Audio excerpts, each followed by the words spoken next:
Caste verification এখন চলছে। জুলাই মাসের ৩ তারিখ থেকে এই ভেরিফিকেশান শুরু হয়েছে। জনসেবা বাংলা চ্যানেলের মাধ্যমে আমরা অনেককে হেল্প করতে পেরেছি এই ব্যাপারে, সেটা আমরা বুঝতে পেরেছি বিভিন্ন জনের কমেন্ট দেখে। এবং সেই ভেরিফিকেশান করতে গিয়ে যাদের ক্ষেত্রে যে সমস্ত সমস্যাগুলো উঠে এসছে, সেই সমস্ত সমস্যার সমাধানের জন্য আজকে আমরা 10টা কোশ্চেনকে দিয়েছি এবং সেই 10টা কোশ্চেনের সলিউশানকেও দিয়েছি। আশা করি অনেকের এই 10টা কোশ্চেন হেল্প হবে। প্রথম থেকে তাই শেষ পর্যন্ত দেখতে থাকুন। 10টা কোশ্চেন কি আমি আগে বলে দিচ্ছি এবং তারপরে তার সমাধানগুলো দিচ্ছি। শুরু করার আগে আমাদের চ্যানেলে যারা নতুন, অবশ্যই আমাদের চ্যানেলটিকে সাবস্ক্রাইব করবেন এই ধরনের হেল্পগুলো পাওয়ার জন্য। আমাদেরকে সাবস্ক্রাইব করে আমাদের পাশে থাকবেন। চলুন প্রথম আমি দেখিয়ে দিচ্ছি প্রথম 10টা কমেন্টগুলো কী কী আছে। ম্যাক্সিমাম কমেন্টগুলো যেগুলো উঠে এসছে সেখান থেকেই আমরা কমেন্টগুলোকে নিয়েছি। 1 নম্বর কমেন্ট হচ্ছে, ভেরিফিকেশানের শেষ কোনো তারিখ কি দেওয়া হয়েছে এখনও পর্যন্ত? ওয়েবসাইটের মাধ্যমে এটা অনেকে জানতে চাইছেন। 2011 সালের আগে কাস্ট সার্টিফিকেট করেছি, পরে ডিজিটাল করেছি, এখনও কি যাচাইকরণ করতে হবে? মানে 2011-র পর থেকে ভেরিফিকেশানটা করতে বলেছে। অনেকে এখন বলছে যে আমরা আগে কাস্ট সার্টিফিকেটটা করেছি, কিন্তু 2011-র পরে আমরা ডিজিটালটা করেছি, তাহলে এখন কি আর ভেরিফিকেশান করতে হবে? 3 নম্বর হচ্ছে, যার কাস্ট সার্টিফিকেট দেখিয়ে আমি কাস্ট সার্টিফিকেট করেছিলাম তিনি এখন মারা গেছেন, এখন কি করব? মানে নতুন কাস্ট সার্টিফিকেট করার সময় যার সার্টিফিকেট দিয়েছিলেন সে এখন বেঁচে নেই, বাবা হোক, দাদু হোক, কাকু হোক, তাহলে এখন কার ভেরিফিকেশানে কার সার্টিফিকেট আমরা দেবো? এটা হচ্ছে 3 নম্বর কোশ্চেন। 4 নম্বর কোশ্চেনটা দেখো, যাচাইকরণের সময় বংশ তালিকায় কি প্রধানের স্বাক্ষর লাগবে? মানে ভেরিফিকেশান করতে গিয়ে যে বংশ তালিকাটা লাগছে তাতে কি প্রধানের স্বাক্ষর লাগবে? 5 নম্বর বলছে, বাবা বা মায়ের কাস্ট সার্টিফিকেট 2011 সালের পরে হয়েছে কিন্তু তাদের বয়স এখন 60 বছরের বেশি, তাদেরও কি যাচাইকরণ করতে হবে? মানে অনেকের ক্ষেত্রে যেটা হয়েছে আর কি, ছেলে মেয়ের কাস্ট সার্টিফিকেট করার সময় নিজেদেরও মানে স্বামী স্ত্রী দুজন মানে যারা এখন বাবা মা তাদেরও কাস্ট সার্টিফিকেটটা করে নিয়েছে, 2011-র পরে করেছে, কিন্তু তাদের এখন বয়স হয়ে গেছে, বলছে তাহলে তাদের কি সার্টিফিকেটগুলো এখন আমরা ভেরিফাই করব? 6 নম্বর হচ্ছে, আগে গ্রামে থাকতাম এখন শহরে থাকি, বংশ তালিকায় কার স্বাক্ষর করাবো? 7 নম্বর কমেন্ট হচ্ছে, কারা ডিজিটাল কাস্ট সার্টিফিকেট করতে পারবেন? ডিজিটাল কাস্ট সার্টিফিকেট কিন্তু করা যাচ্ছে, কিন্তু কারা করতে পারবেন? 8 নম্বর হচ্ছে, এখনও কি নতুন করে কাস্ট সার্টিফিকেট করা যাচ্ছে? 9 নম্বর হচ্ছে, বংশ তালিকা দাদুর নাম থেকে শুরু হবে নাকি বাবার নাম থেকে? এটাও অনেকে কমেন্ট করেছেন, তো আমরা আজকে উত্তর দিয়ে দেবো।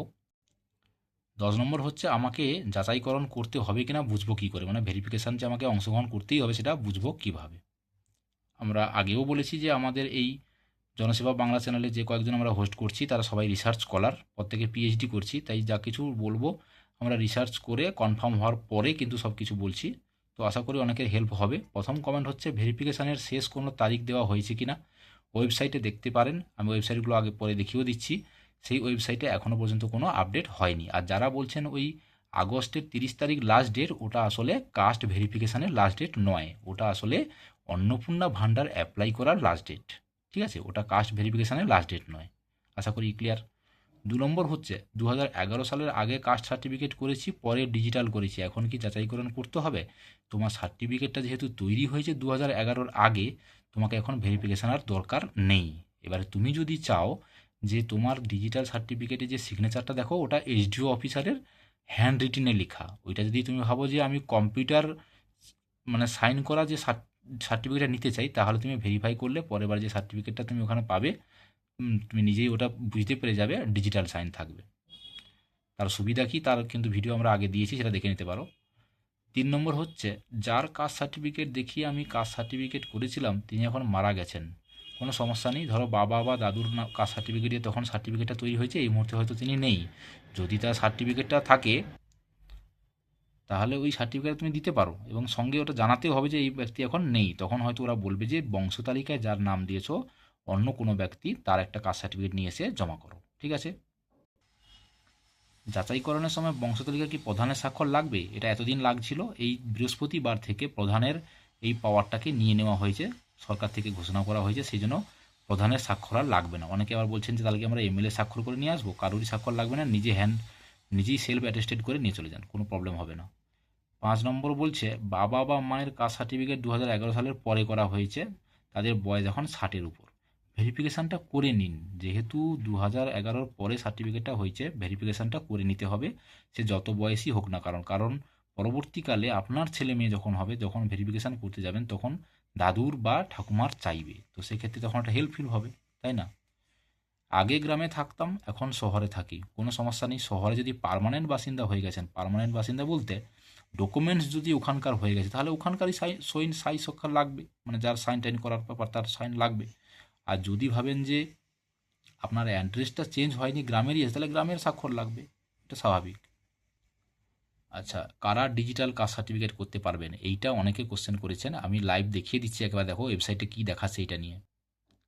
এইটা হচ্ছে সেই ওয়েবসাইট কাস্ট সার্টিফিকেট www.gov.in। দেখো লাল লেখা, যেটা ওই যে ডান দিক থেকে বাম দিকে চলে আসছে না, certificates can only be downloaded once digitally signed, certificates is issue digitally after November 2022 can only be downloaded from the portal. এই কথাটার মানে হচ্ছে যে নভেম্বর 2022-এর পরে যারা সার্টিফিকেট করেছে শুধুমাত্র তাদেরগুলোই এখন ডিজিটাল হবে। মানে ডিসেম্বর 2022 থেকে যাদের সার্টিফিকেটগুলো তৈরি হয়েছে তারাই কেবলমাত্র এখন ডিজিটাল করতে পারবে, বাকিরা কিন্তু পারবে না। এই ভেরিফিকেশানের পরে ডাটাগুলো যখন সব স্টোর হবে তখন বাকিরা পারবে। ঠিক আছে, ক্লিয়ার হলো? 8 নম্বর ছিল, এখনও কি নতুন করে কাস্ট সার্টিফিকেট করা যাচ্ছে? হ্যাঁ, করা যাচ্ছে, কোনো সমস্যা নেই। মানে ভেরিফিকেশান যেমন চলছে, যারা নতুন ছেলেমেয়েদের জন্য করতে চাইছেন যে প্রসিডিওর, সেই প্রসিডিওরে এগোন, কোনো সমস্যা নেই, নতুন করে কাস্ট সার্টিফিকেট হচ্ছে, কোনো প্রবলেম হবে না। বংশতালিকা দাদুর নাম থেকে শুরু হবে নাকি বাবার নাম থেকে? এটা অনেকে চাইছে যে বাবার নাম থেকে শুরু করবেন, তো চাইলে দাদুর কাছ থেকে শুরু করুন না। দাদুর, অনেকে বলছেন যে দাদুর আমার 8 ভাই কি 7 ছেলে বা 8 ছেলে, সবারই নাম দিন, কোনো সমস্যা নেই, দাদুর কাছ থেকে শুরু করুন, এক প্রজন্ম আগে থেকে আর কি। দাদুর নিচে যদি 8জন ছেলে থাকে, 8জন ছেলেরই নাম দিন, 8জন ছেলে 3জন মেয়ে, সবারই নাম দিন। সেখান থেকে আপনার বাবার কাছ থেকে আপনার নামটা চলে আসবে, তাই না? তো দাদুর কাছ থেকে শুরু করুন, এটা দেখতেও ভালো হবে অ্যাকচুয়ালি একটা। লাস্ট যে কমেন্টটা হচ্ছে, আমাকে যাচাইকরণ করতে হবে কি না বুঝবো কিভাবে? এই কোশ্চেনটার উত্তর আমরা আগেও দিয়েছি, তবু আমি এখানে আরেকবার আলোচনা করে দিচ্ছি।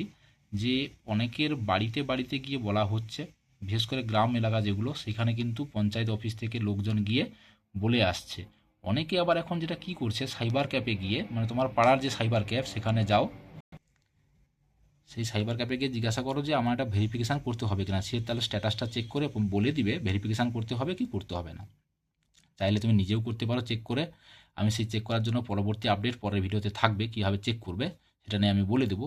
তো এইটা হচ্ছে ব্যাপার। এবার 2011 সালের পরে যারা আছো, আমার ওপিনিয়ন সবাই ভেরিফিকেশানটা করে নিন। বেকার ঝামেলার মধ্যে জড়িয়ে লাভ নেই, 5 থেকে 10 মিনিট লাগছে। এই ভেরিফিকেশান আজকে 5-10 মিনিটের সময় লাগছে, আজকে না করলে পরে একদিন হয়তো 5-10 দিন লাগিয়ে দিতে পারে। তাই ভেরিফিকেশানটা করে নেওয়াই সব থেকে বেটার হবে, বুদ্ধিমানের কাজ হবে। ভালো লাগলে আমাদের চ্যানেলকে অবশ্যই সাবস্ক্রাইব করুন। আমরা অনেক কষ্ট করে এই কমেন্টগুলোকে রেডি করেছি, 3-4 জনের টিম আছে আমাদের। তো অনেকের ভালোবাসা পেয়েছি, অনেকে বিভিন্ন ধরনের কমেন্টগুলো করছেন। তো আরও কিছু সমস্যা থাকলে অবশ্যই কমেন্টগুলো করবেন। কমেন্টগুলো করলে আমরা উত্তর দিতে বাধ্য থাকবো, এবং কমেন্টের মাধ্যমে আমরা অ্যাকচুয়ালি উত্তর দিচ্ছি। সমস্যা থাকলে জানাবেন। আজকে জাস্ট এইটুকু, এইখান পর্যন্ত।